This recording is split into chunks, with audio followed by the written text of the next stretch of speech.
mainly from a green and blue perspective, I would say, because that's my expertise. But Lara is really our expert on gray water, so pollution, and also much more in a local context. So Lara is doing research at the university into the use of pharmaceuticals and how they end up for veterinary purposes, and how they end up in the environment in some of the catchments in the Netherlands. I'm sure she can tell that more specifically than I can later. And she also has the dual affiliation of being both a researcher at the university and also be part of the Water Footprint Network, where she coordinates all our school projects and things pertaining to students. So developing educational materials, and helping students who want to further their knowledge and education on the topic of water use and water footprints. So I'm very happy that that she was willing to share the latest insights from her research. I know some of the things she will be discussing are really fresh, and these results just came out, may not even be published yet. So it's really nice to have already a peek preview of what is coming in terms of this topic. But Lara, please, I know this is very short. If there's anything you think worth adding to this, please do so. The floor is yours. You can just share your screen later, and I guess that then it should go automatically, right? Okay, thank you, Rick. Thank you also, Anil. Thanks for the invitation. I will just see if I can share my screen.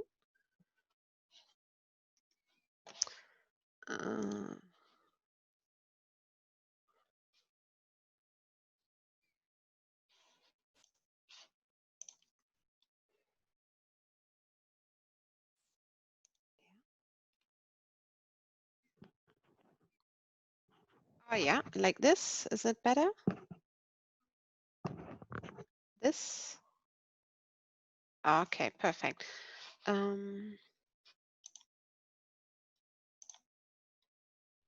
Can you see my slides? Great. Yes, so well, welcome to my talk on water pollution by veterinary pharmaceuticals, as Rick already mentioned. And well, a little bit of background in addition to what Rick already said. So I have well, scientific background in environmental science and water resources engineering, which I studied both in Germany. And after my studies, I was working for the Fraunhofer Institute in research on micropollutants, more in general. And well, then I joined for my PhD position at the University of Twente, as Rick already mentioned. And besides that, I'm a school project coordinator for Water Footprint Network. And well, to give you a bit of a broader introduction in what my research is about and why it's relevant, I looked for some headlines such as this one by CNN titling "The World's Rivers Are Contaminated with Antibiotics. A New Study Shows." The Guardian, similar headline, "Drug Waste Clogs Rivers Around the World, Scientists Say."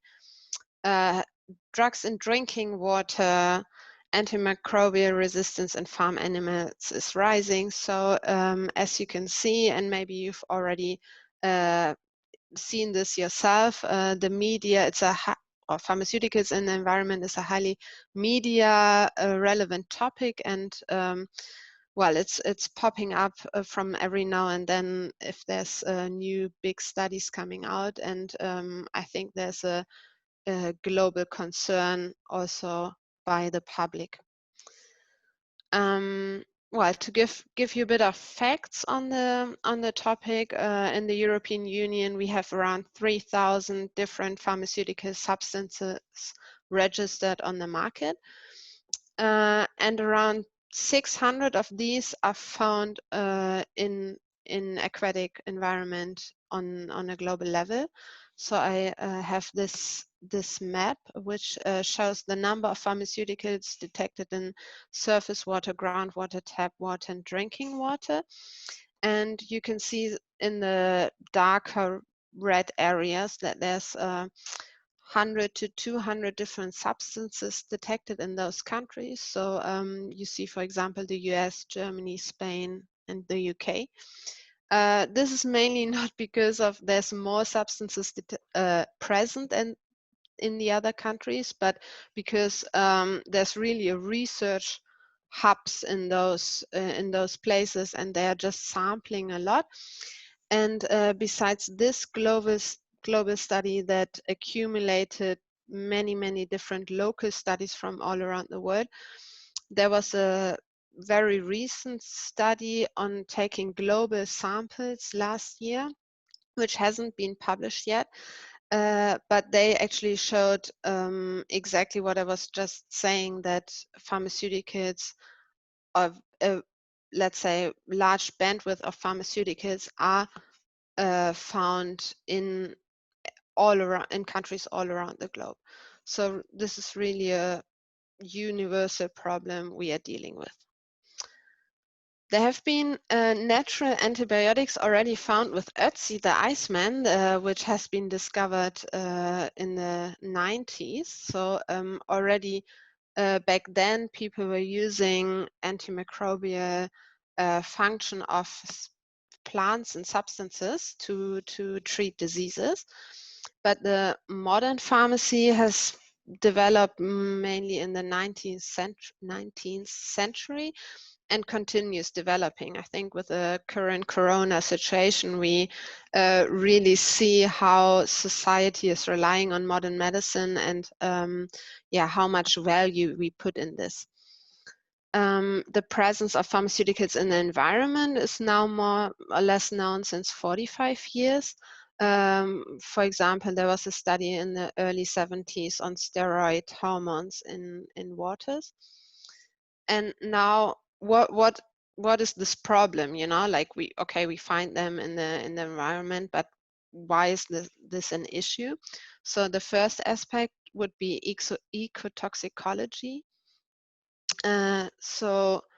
Well, here you see, you don't need to read the whole table, but you see that we've been identifying ecotoxicological effects on different plants and animals due to the presence of pharmaceuticals in the environment. And I think the most prominent example is the vulture population collapse that happened in India and Pakistan in the 90s. So farmers treated their cows with diclofenac.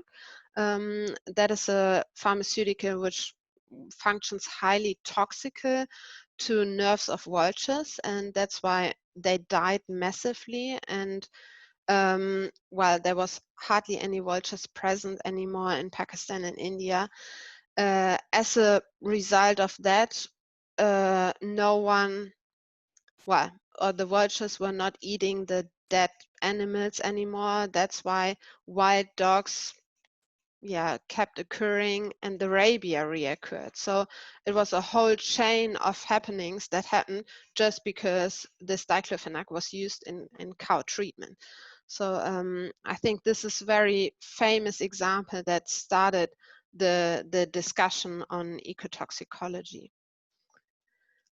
What are other problems? Of course, pharmaceuticals, as I mentioned earlier in one of those headlines, are found in drinking water. The good news is that's such low concentrations that we don't have to worry about drinking tap water.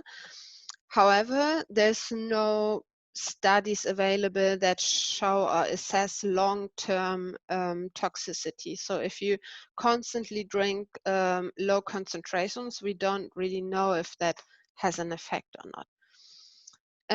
There's also plant uptake of pharmaceuticals, as you see in this graph. So the concentrations of different pharmaceuticals in lettuce and carrots is shown. So you have to imagine once the pharmaceuticals are on the field and then crops are grown on those fields, they will partially take them up. And this, I think, very nicely shows that there's no clear message for all pharmaceuticals, because these substances are or have very different pharmacological characteristics, and that one substance could be taken up largely by lettuce, but not so much by carrots. And for other substances, it's exactly the opposite. So really, when we're then considering that there's 3,000 of those substances, it's a very big effort to find out which ones are really an issue and in what contexts. And last but not least, we see the antimicrobial resistance as a major issue, and therefore I looked for this. I found this quote from the US Center for Disease Control and Prevention, which is, well, first of all, defining what is antibiotic resistance. So it's when germs develop the ability to defeat the drugs designed to kill them. So basically, the antibiotics that we are using and that we are relying on so heavily are useless and not functioning anymore. And these antimicrobial resistances are considered as one of the major health threats by global health experts. So this is really a big thing that the scientific community is worrying about. And of course, also politics has started to look into this and address that. So as this is a global issue, they are discussing this issue, and I'm curious what they will come up with in the future. Well, then to look at the sources, where do these pharmaceuticals in the environment actually come from? So there's various sources, such as pharmaceutical manufacturing, the disposal by households or healthcare institutions, the livestock agriculture, pet animals, landfills, and so on. And since you are experts from the dairy sector, I will today focus on the livestock agriculture, as Rick Hochebaum mentioned before. And oops, maybe, well, you can you see my mouse? I think so, huh? You can see here if a pharmaceutical is administered to the livestock animal, the animal's body will absorb a fraction, and the other fraction is being excreted. And depending on the pharmaceutical, but this fraction can sometimes be at 90% even. So while a large part of the administered pharmaceutical is being excreted either directly to the field if it's grazing animals, or to the manure storage, and then from there on is being used as fertilizers and spread onto agricultural land. And then due to natural processes such as precipitation, the pharmaceuticals can reach the aquatic media, groundwater, river, and surface waters. I didn't know how much you already knew about the Dutch livestock sector, so I thought it would be nice to give you small insights on that. So I looked for this graph showing the livestock units per hectare of agricultural land. And it shows that actually the Netherlands is leading the EU 28 and lies by far above the average. So we really have a highly or really dense livestock population in the Netherlands, and there's almost 3 million dairy cows producing 360 million kilogram of milk on an annual basis, which is an amount like I cannot even imagine that volume. And just out of curiosity, I also looked up how much an average Dutch person is consuming, and that's 41 liter of milk per year, excluding other dairy products. And this is showing, like the green dots are showing the dairy production farms in the Netherlands. So you really see it's a national activity spreading out all over the country, more or less. And this is quite interesting. So you see the Dutch, the Dutch country borders in 4 different pictures. So the picture 8 shows the human population. B, the cow density, C, the pigs densities, and D, the veal calf densities. So if you compare those pictures, you can see that the animals are more living in the east and the humans are more living in the west of the Netherlands. And this is not actually the main message of that picture, but I hope you can see that there's small red dots on the maps that are spreading out all over the Netherlands, and that's the livestock associated MRSA cases. So the MRSA stands for methicillin resistant Staphylococcus aureus, and that's a very difficult to treat infection in humans, and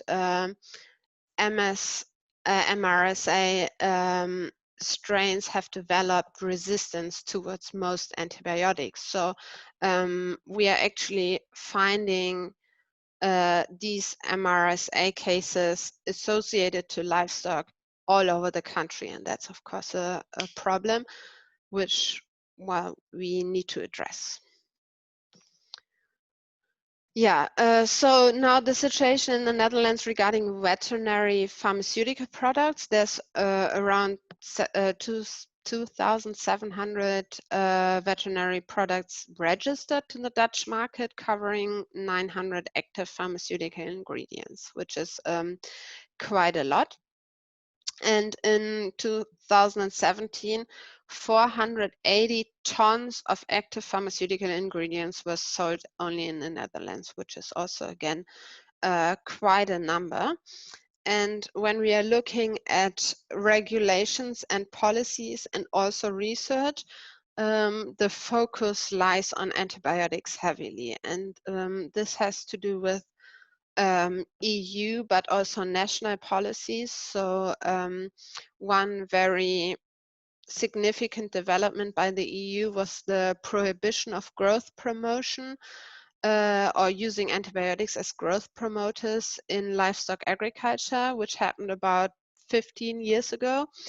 And after that, this was really on the agenda, and there have been several developments on policy level, leading to the research of antibiotics specifically. And also, ever since this development, the numbers of antibiotic use, even though they're still very high, I find, they have been decreasing significantly. And I show this in this graph, which you see a clear downwards trend from 2007 roughly onwards to 2017. The antibiotic use in the Netherlands has halved, same as in many other EU countries. So we know that in most places around the world, antibiotics are still used as growth promoters. But what is also interesting to see that now, 10, 15 years later, we do not see any decrease of animal efficiency in Europe, even though we don't use growth promoters anymore. So I think that's a very relevant message in this discussion. Now a bit about our research and what we do regarding the greywater footprint, what Rick mentioned earlier. So I'm sure Rick introduced this approach before. The greywater footprint is defined as the measure of pollution, water pollution in volumetric terms, and it's defined by dividing the load with the maximum allowed concentration minus the natural background concentration. And as we shouldn't be having any natural background concentrations for pharmaceuticals, we can neglect this in our estimates. And well, as maximum allowed concentrations, usually we take legal standards, but there's now limit values for pharmaceuticals available, not in the EU nor elsewhere. And that's why we are working with predicted no effect concentrations, which are calculated based on ecotoxicological data. Well, I wrote this down just to clarify, but please don't mind the equations much. But just to show you what we are considering to determine the load of veterinary pharmaceutical going to the water. So we are considering, on the one hand, the directed emitted loads. So by grazing animals, they are not kept in stables. They will release the dung directly to the grassland. And then we account for different manure types of different animal types that will go to storage. And that's very important, as we know that during manure storage, the antibiotics degrade. So there's high microbial activity in the manure, and the longer we store the manure, the more gets degraded and doesn't even get the chance to enter the environment. And that's what we are considering here. I already said that. I can skip that for now. And this is part of our results. So we are calculating the greywater footprint for different entities. So for example, for regions such as the Netherlands or specific river catchment, or also for animal products. So what we do is define a greywater footprint per kilogram of meat or per liter of milk or per egg. And that I did for 5 different antibiotics, which you can see here. And again, the numbers are not to keep in mind or anything, but what is the important message is here that I compare these with the total average water footprints that are not including pharmaceutical pollutions. And we actually see that for some pharmaceuticals, such as this amoxicillin, the greywater footprint of a kilogram meat is already much higher than the total water footprint for that product estimated by earlier studies. So this really shows the relevance of the pharmaceutical pollution also from the livestock sector.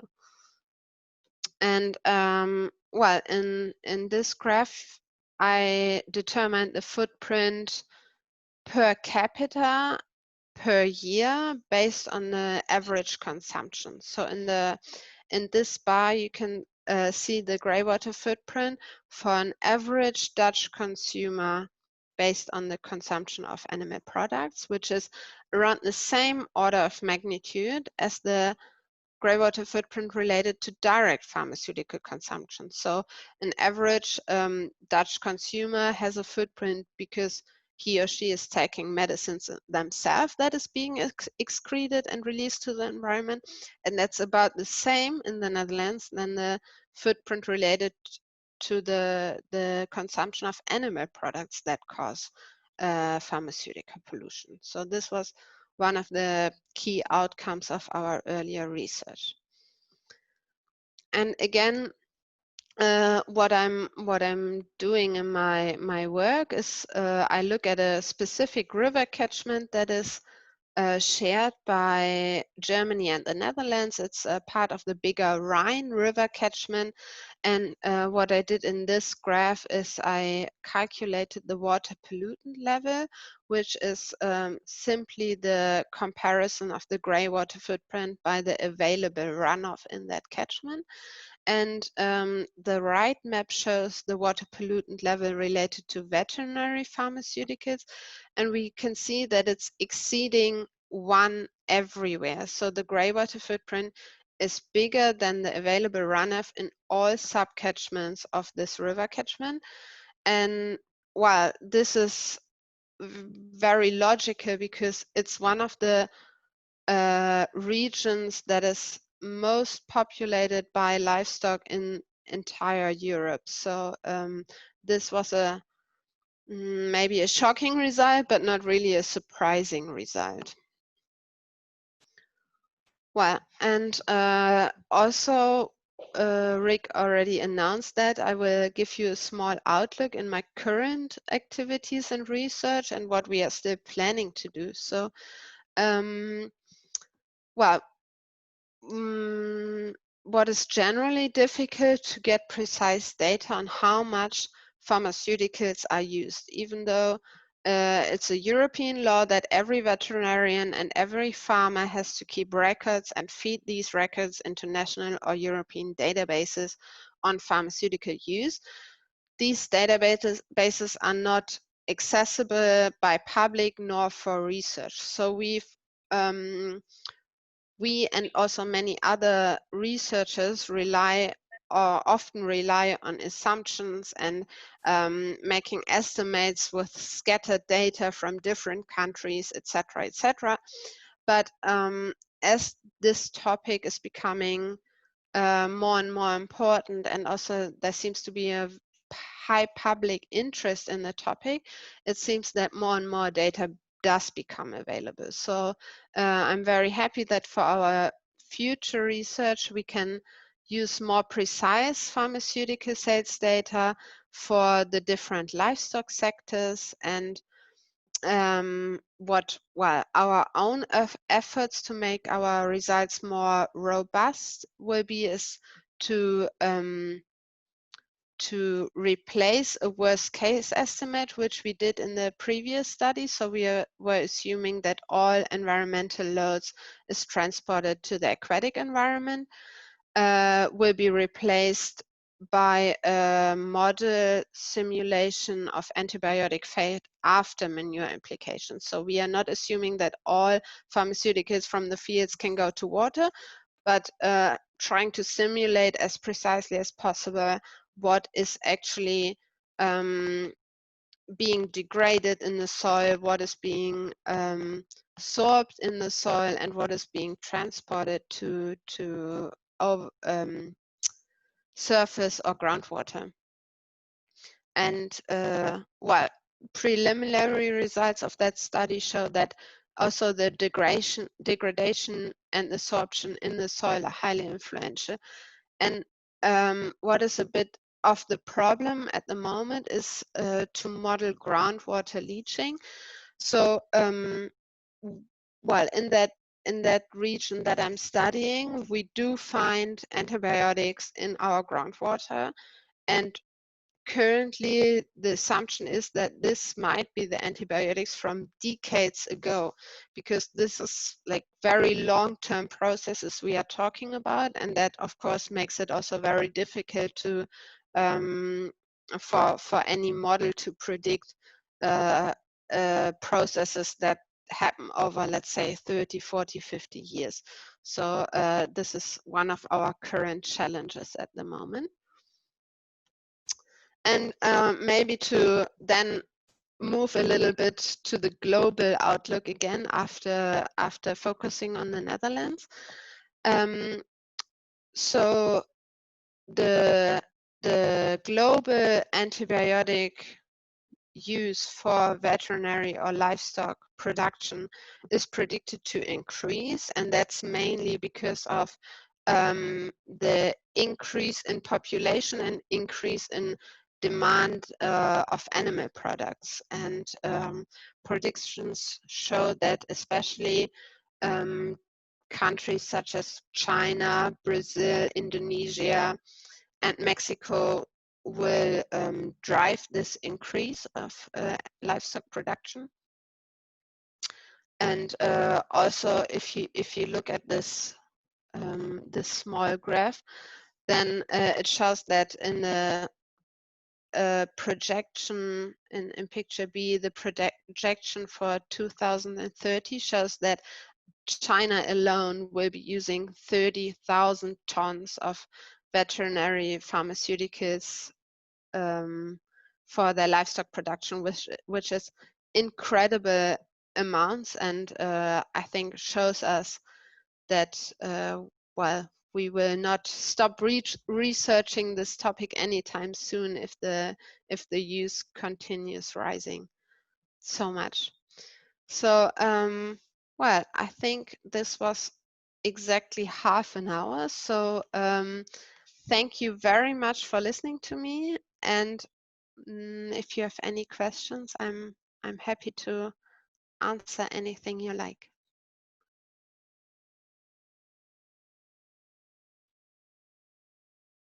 Is there any questions for Lara?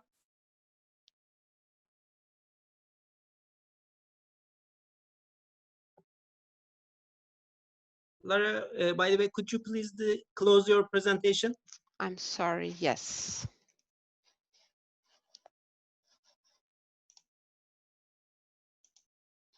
So I should unshare my screen, huh? Yeah. Stop screen sharing. Yeah, how do I do this now? Oops. At the top of the screen, there is a part for stopping screen share.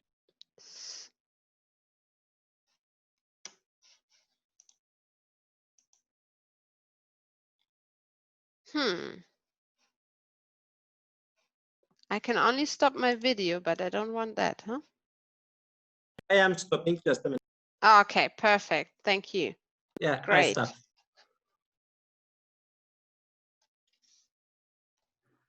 Yeah. Do you have any questions for Lara or Rick or Ertuğ? Actually, Anil, I have a question for Lara. I think it's a super interesting presentation. And then I'm first time I'm seeing it. I know Lara for some time, but it's a great work. Thanks for sharing with us. And what would you recommend? Because I think some participants are really the producers. They're producers in Turkey, and they own different, animal husbandry or the feed suppliers or the milk processing people. Do you have any recommendations? I mean, what would the first recommendation you will give them? Because I see that it's antibiotic use in the animal side of the things would be significant. Also, the Turkish groundwater pollution and also the surface water pollution, because these are not seen easily. And what would your recommendation? What's the roadmap from your perspective? Yes, right. Well, that's a very good question that I was also interested in, and I didn't present that, but one part of my research was actually asking, farmers, veterinarians, doctors, etc., about their ideas about solutions, and one key driver seems to be the good managing of the farms. So it has been shown in many cases that if health status of animals and hygiene and the management conditions on a farm are good, the antibiotic or general pharmaceutical use will be dropping. And this is also, especially for the dairy sector, I think very interesting. I don't know how it works in Turkey, but here we have quite strict regulations on if you treat a cow with antibiotics, you are supposed to throw away your milk for, depending on the antibiotic, 3 to 7 days. And that's, of course, a big loss that is also reflecting economical damage for the farmer. So actually, what many interviews have been telling me, that the good managing of the farm is one of the key solutions to actually keep antibiotic use low. And maybe on the more societal level, we have to overthink the entire animal product consume, which I don't know how that's now how I can address that to dairy farmers or the dairy sector, and if that's something that is received well, I don't know, but I think there's more small scale solutions on let's say a farm or sector level, and then also more societal solutions that we have to see, okay, maybe we need to change our diet also to a certain extent.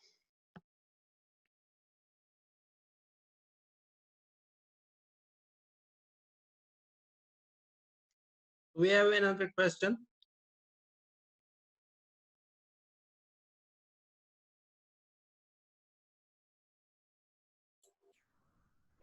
Yeah, maybe I have a question, Lara. Mhm. I saw your figures comparing the Netherlands and Germany just quickly. It was on the livestock they had about the same footprint, but for the personal use it was much lower for Germany than for the Netherlands. Do you have any idea for, and I guess mainly for the livestock numbers, how generalizable they are? Do they vary a lot over countries, or do we only have data on this for the Netherlands and Germany? Well, we like precise data we only have for the Netherlands and Germany, but if we are looking at like comparison of global consumptions, we can see that most likely in Europe, due to these very strict recent regulations, there's not much variation. However, to then the global consume, yes, if you look to, let's say, China, the US, they are using significantly more per animal because they are growth promoting heavily with antibiotics.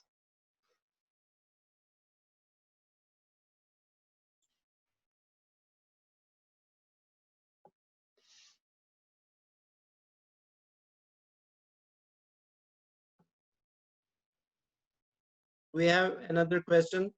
Yes. Hi, Lara. I have a question. Can you hear me? Yes. Very nice presentation. Thank you very much for your time. I realized that in your graph, the level of antibiotic use in Europe decreased for the last 10 years, I believe, right? Mm-hmm. And you also mentioned that the productivity of the animal actually did not go down. So the antibiotic was going down, but the productivity stayed, and it didn't get affected. So I think there's a huge opportunity for developing countries like China and us. I would be really interested to know what kind of system did Europe use while decreasing the level of antibiotics at the meantime sustaining the productivity. So I represent a dairy company, and the antibiotics residue in milk is a nightmare for us because it affects the quality of cheese, and it just destroys everything. So I would be really interested in knowing what kind of methods they use to decrease the antibiotic use. Thank you. Yeah. That's a very interesting question, which I don't know I can fully answer, because this was actually a big fear of farmers that when this implementation of the new law of prohibition of growth promoters came into place, that they were fearing the decrease of productivity. So it's only very recent that studies show, okay, actually the productivity hasn't decreased. So this is, I cannot fully answer this, why this has happened, but what I can say, they haven't changed like the whole production significantly. I could imagine from what I hear through my interviews with farmers that they are really trying to keep their animals healthy. There's a lot of vaccine developments in the past years. They are also, well, of course, that's often an economic trade-off of like, yeah, buying vaccines or risking animals to be sick and having the treatment afterwards. But I know there have been governmental subsidies for vaccine programs, etc., etc. So I suppose that this really well-managed farms could keep up their productivity because of that. Thank you.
İlave sorusu olan kimse var mı?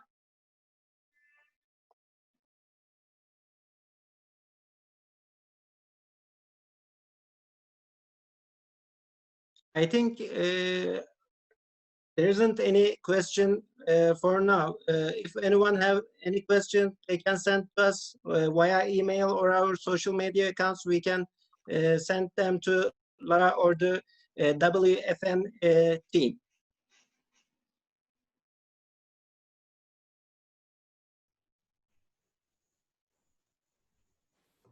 So I believe because there isn't any question, we can stop here, and we would like to thank you for you and the WFN team. Thank you very much for your attendance in a short time, and thank you very much for your cooperation in our project. Thank you again. Yeah, thank you for inviting me, and good luck for the rest of your project. Thank you very much, Lara.